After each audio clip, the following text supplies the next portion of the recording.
Hello guys, today I'm going to be telling you why the succession laws in Ck3 are absolutely fucked right now.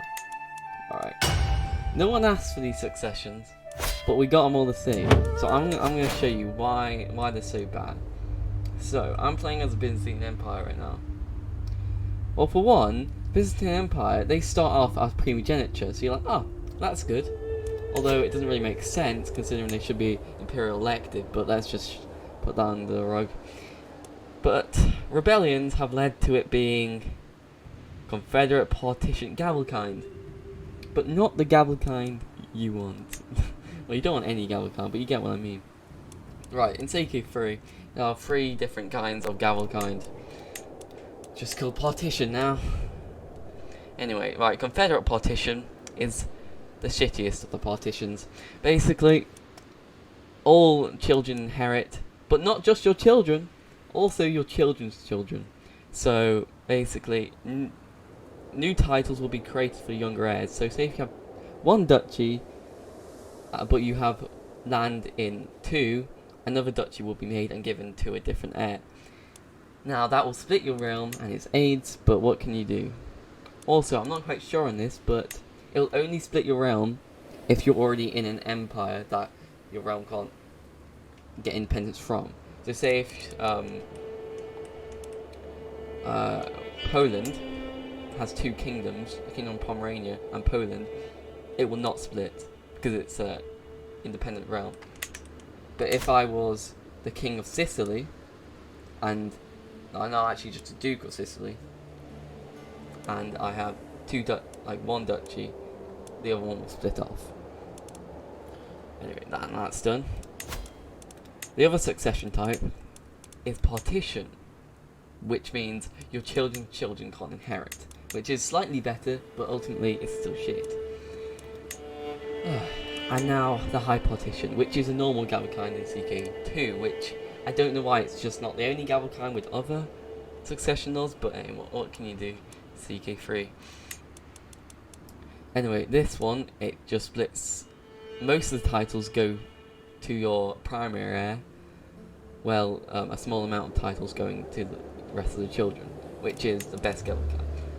But the problem here with these laws right now is that to get the other Gavelkinds, you need the heraldry law, in your culture tab, which is down here.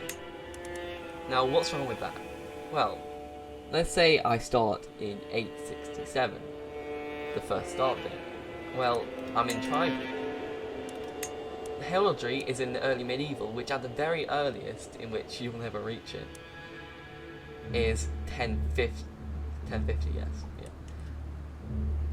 1050. So you need to play 200 years just to get the heraldry rule, at the very earliest.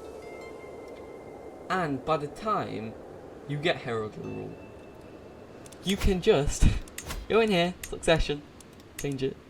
You can get the seniority rule. So why on earth would you get a better version of Gavelkind when you could just get seniority and keep all your titles as one person? And seniority isn't even a bad succession type. It's just all of your titles go to the oldest member of the dynasty. The house, actually, not dynasty. But, so, that's fucked in itself. So what if you want to get primogeniture? Well, that's even more fucked. Go here. It says you need a primogeniture innovation, which you might wonder where that is. Go, culture.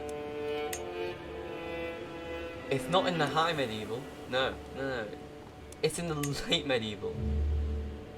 And late medieval, at the very earliest, you can get it at 200 AD.